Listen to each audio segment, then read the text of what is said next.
Welcome back, and thank you for joining us again. Please like and subscribe as we continue to explore different aspects of this case. A lot of commenters think that Chris was driven to these heinous acts, and he was by his own people since the day he introduced his girlfriend to his mother. All of these Shanann attacks began way before her life was cut short by a very controlling family, a burden on a grown-ass man's decision to live his own life, setting the stage by not showing up for the wedding. Throughout their entire marriage, they were consistent on their opinions of her, a constant thorn, as Sandy Ruzick once put it. These things do happen and are actually pretty common. Sometimes families clash or just don't see eye to eye. The difference is most families are willing to put their own opinions aside for the sake of a loved one's happiness. During sentencing, Cindy Watts got on the podium to address the court, and instead of relaying how this heinous crime would impact her life moving forward, she decided to tell the court how perfect and wonderful her son was all his life till then. And as if that weren't already a low blow to the Ruzicks, she decided to turn around, look Chris dead in his eyes, and with sincerity forgave him, showing no remorse or regret for ever interfering in their marriage.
A tragedy like this should have brought folks together.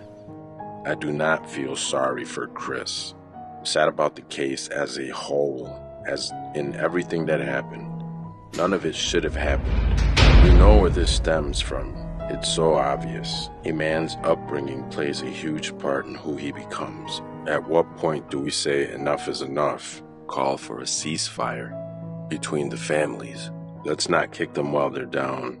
Why was it so easy for Chris to pull something like this? It isn't rocket science. A mother had a hard time letting go of her only son.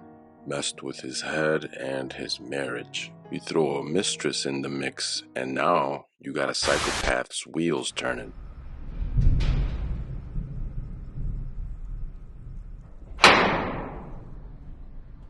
Tammy Lee excused herself from the room after the polygraph to speak to Special Agent Graham Coder. Chris sat quietly watching videos of his daughters on his cell phone. I brought Graham back in to discuss the results, Tammy said in a serious tone. Chris nodded. It was completely clear that you were not honest during the testing, and I think you already know that, Tammy said. Cutting straight to the chase, you did not pass the polygraph test. So now we need to talk about what actually happened. And I think you're ready to do that. Coder leaned back in his seat as Tammy looked Chris directly in his eye. I didn't lie to you on that polygraph, I promise, Chris said, still refusing to give in to them. Chris, take a deep breath, Coder said calmly. I want you to take a deep breath right now. There's a reason you feel sick to your stomach, and when you hold stuff inside, Tammy said, it makes you physically ill. I can tell from your face you want to come clean and be done with this, and I appreciate that. We're not here to play games. We just want to know what happened. Chris continued to insist he wasn't lying, which made Tammy increasingly frustrated. I just want them to come home, Chris said. But you know they're not coming back home, Tammy insisted. You know that. I hope they come back, Chris said. But you know they're not. I hope they come back, Chris repeated stubbornly. I don't know that they're not coming back home. Still leaning back in his chair, incredibly calm and poised, Coder told Chris that he and Tammy were confused. They had been doing a lot of work overnight and found some leads. They knew a lot more than Chris realized. You're a great guy, Coder said. And I know this because everyone tells us that, okay? We can't find anyone to say anything bad about you. Chris is a great guy. He's a good father. He's a good man. We're confused as to why you're not taking care of your beautiful children. I'm not taking care of them right now? Chris gasped. Where are they? Coder demanded. I don't know. I don't know where they are at, he insisted. If I could have my babies back home now, I would. I want everybody back. That's the God's honest truth.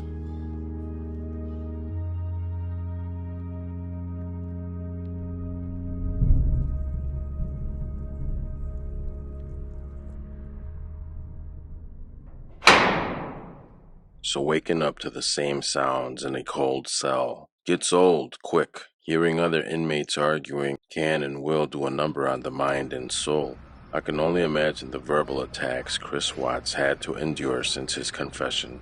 From both CEOs and inmates, it's probably routine at this point and just another day at the office for Chris Watts. Think about it. His offenses are despicable.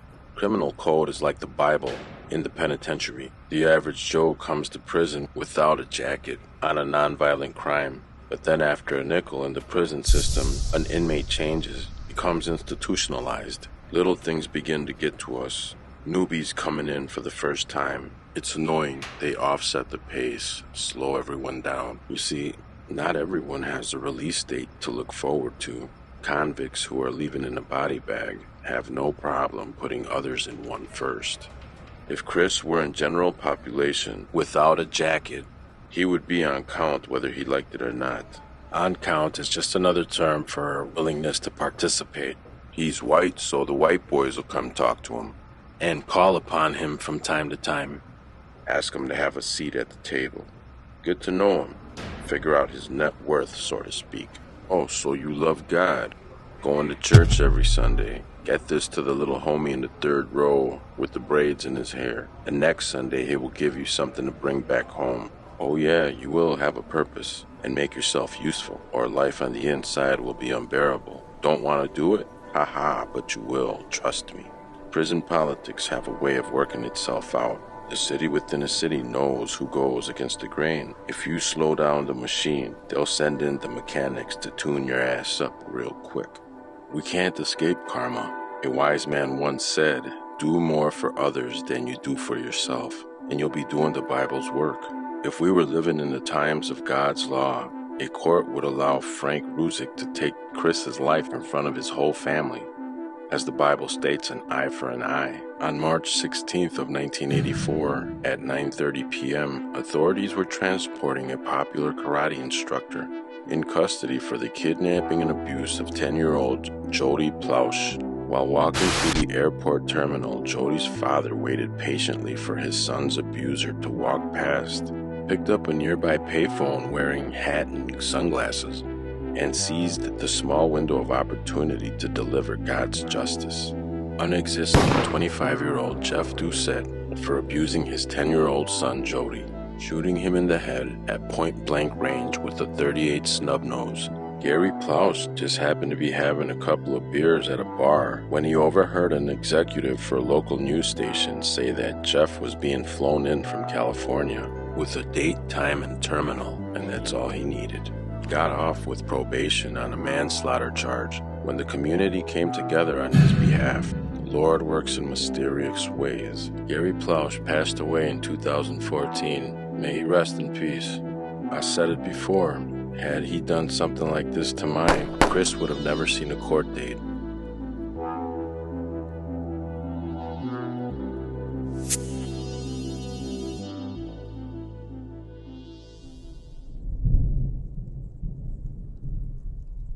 After having such a great time with Chris on Saturday night, Nikki told her friend Charlotte more about her new boyfriend. Keeping it a secret, she texted Charlotte. Where did you meet this man? She asked. I think he really likes me. It's the best S I've ever had and I'm hooked. Kessinger then sent a photograph of her and Chris together. He seems too good to be true. He is very handsome and he works out a lot. He is super sexy. You look really happy, says Charlotte. Kessinger then said her only concern was that he was coming out of a marriage with 2 young daughters, and that she didn't always want to be second place in his life. Like, he's been there and done that, she texted. It's early though. We'll see. He's very kind to me though. Second is not that bad. It's after the first up a person really understands what they want in a human being. Don't tell nobody. I haven't made up my mind on him yet. Well, how old is he? Says Charlotte. 33, I think. He's all about his kids. The fact that he takes care of his kids is a good thing, I think. Later that day, Chris got Bella and Celeste ready for a birthday party. A friend of Shanann and Chris's, Jeremy Lindstrom. Jeremy's son was turning 4. Bella and Celeste were invited. Chris did their hair in little ponytails and helped them get dressed. At the party, he took photos of Bella and Celeste playing with water balloons and sent them to Shanann, saying that they were having fun. During the party, Jennifer Lindstrom asked Chris if he needed a crib for the new baby. Chris said no, he already had it taken care of. Chris also texted Kessinger from the party to arrange a next date to the IMAX cinema, saying his kids were soaked from the water balloons. At 4 p.m., Chris drove Bella and Celeste home, feeding them cold pizza from the night before. While they were eating dinner, Shanann's parents FaceTimed them from North Carolina. The girls told their grandparents just how excited they were that their mom was coming home and would be there the next morning when they woke up. Just after 5 o'clock, Chris Watts texted Cody Roberts about his plans to check out the oil leak the next morning. Investigators now believe that's when he was putting into action his plans to get rid of Shanann and his daughters. I'm going straight out there from my house, he told Roberts. No sense in both of us going out there, LOL. Over 900 miles away, Shanann was having an early dinner with her friends before boarding the plane. As soon as they sat down, she showed them that Chris had spent $68 on the dinner. She thought it was a little suspicious, said Abby. She also asked us what we thought, and if he was with somebody. Shanann ordered a chicken Caesar salad and some water with lemon. Her flight back to Denver had been delayed because of a bad storm. All the restaurant lights were going out. She was really anxious to get back, said Abby. She was super nervous she wasn't going to get back and be able to talk to him and work things out. At the end of the meal, Shanann and the others posted a photograph, giving the Lavelle sign. Shanann posted them on Facebook, commenting, "Best way to leave Arizona, with loss of power while eating dinner." 2 hours later, Shanann was at the gate at Phoenix, Arizona, waiting to find out when her flight would be leaving. She texted Chris and asked him to send pictures of the girls from the party. He replied with a picture of Bella. "Great job on Bella's hair," she told him.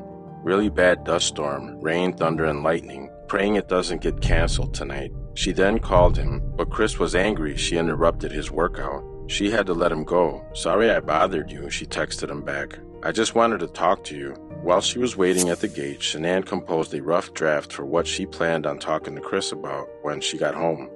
She sent it to Addie for her feedback. "Can you please tell me something?" It read, "This is making me crazy. I know you need time. I want to give you what you're asking for. Respect your space." Shanann went on to say, "Her being in a bad place is just not good for her or the baby.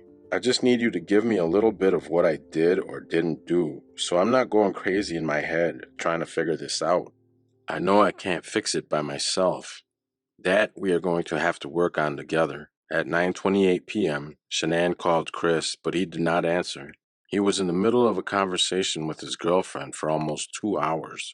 Later, she finally boarded the flight to Denver, ready to be home with Chris and the girls, she posted on Facebook. Then she texted Chris, finally on the plane, about to take off. "Thank God. Prayers for safe flight. Love you." After finishing his call with Nikki, Chris finally replied, "Holy crap. Sorry I passed out on the couch." Shanann and Nicole arrived at the Denver airport at 12:45 a.m. on Monday. At 1:25, Shanann texted Cassie Rosenberg, "Landed." On the drive back to Frederick, Shanann told Nicole she would not wake Chris up when she got home. She would just put her arm around him and feel close.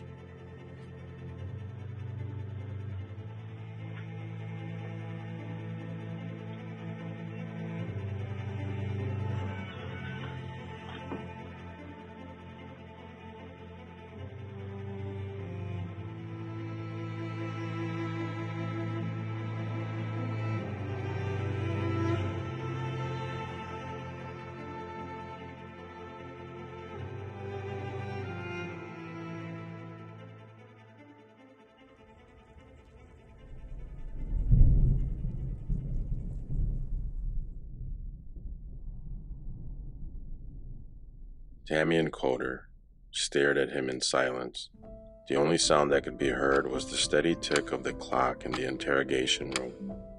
Coder told Chris he couldn't reconcile the two Chris's that they were witnessing. Agent Coder and Tammy Lee were using the John Reed technique. The technique is known for creating a high-pressure environment for the interviewee, followed by sympathy and offers of understanding and help, but only if a confession is forthcoming. Coder and Tammy Lee were saying things like they knew Chris had loved his daughters and wasn't faking it. Coder said it warmed his heart that he was the type of dad who could pack a bag in the morning for his daughters. He then pleaded with Chris to tell them about the other parts he was lying about. Feeling cornered, Chris was ready to come clean about Nikki. "I'm not proud of it, and I feel horrible about it," he said. "I've been cheating on her while she was pregnant. But I hurt her emotionally, not physically," he said. Then he continued trying to distract Coder and Tammy. "I didn't go to the Rockies game. I went to dinner with her. The 5 weeks I was alone, I was with her most of the time." "This is Chris, the truth teller," Coder said, encouraging Chris to continue telling the truth. "I fell in love with her," said Chris. "Absolutely," Coder responded. "Who is her?" Tammy asked. "I don't want her involved in this. I don't want to ruin her life," Chris responded.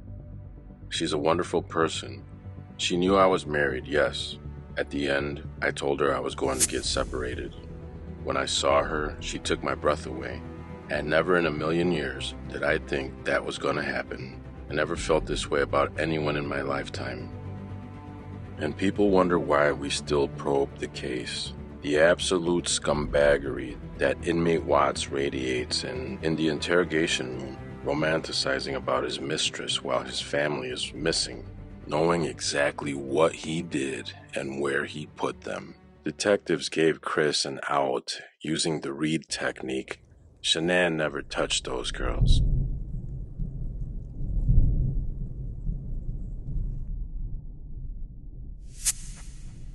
My dearest Chris, I don't even know where to begin. I am so lost for words. I can't even explain how hard this pain hurts. The last 5 weeks have been so hard. I missed everything about you. I missed your morning breath, your touch, your lips against mine. I miss holding you. I miss smelling you in the sheets. I miss talking to you in person. I miss watching you laugh and play with the kids. I love seeing their smile with you. I missed having you around when I felt alone and upset. I just flat out missed the hell out of you. I really don't know how we fell out of compatibility. The only major thing that happened was between your mom and I. I can't change what happened. I will work with you and them to work things out. There has to be a mutual respect from all parties. An apology from your mom personally would be nice. Our daughter's life can't be replaced. I chose to delve into Sherilyn Cato's book because she did the legwork and spoke to Chris and the Watts family. She got them to talk, and now they're upset about how she wrote the book or how it made them look, and I get it, but we can't blame the messenger. She just told the story created by a monster who could have made so many better choices than the one he made. Now he's in his cell screaming Bible verses. His wife and kids torment him every night, as they should, asking him why. Shanann loved that guy. She could have and should have left his ass. Good riddance. Instead, she fought for her family, believing those emotions. All the special moments with Chris and the girls clouded her judgment. How could she have known? She couldn't have. While she was struggling to save her marriage, for the sake of those babies, he was cheating on her, sending her disturbing photos of a doll covered in a white sheet. Yeah, a lot of what was in Sherilyn Cato's book was in the discovery, but she also wrote a lot of it. We all want to move past this, but how could we? Right from the jump, his family started their campaign on Shanann's character, making excuses for that monster. Man, I don't know what else to say. If you have nothing nice to say about Shanann and those beautiful babies, let them rest. Somebody that's for you wants for me. Have a hearty, jolly Christmas.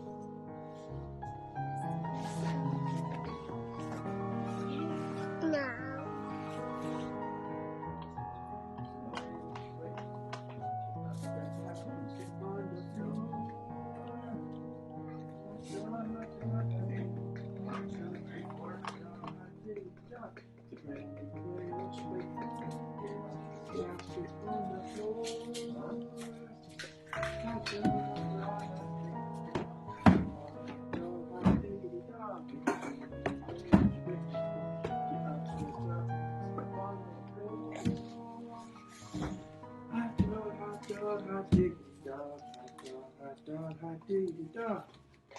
away, what you waiting for? Get up, stretch out, get on the floor. Hot dog, hot dog, hot diggity dog. Hot dog, hot dog, hot diggity dog. Brand new way, what you waiting for? Get up, stretch out, get on the floor. Hot dog, hot dog, hot diggity dog. Hot dog, hot dog, hot diggity dog. It's a brand new way, what you waiting for? Get up, stretch out, get on the floor. Hot dog, hot diggity dog.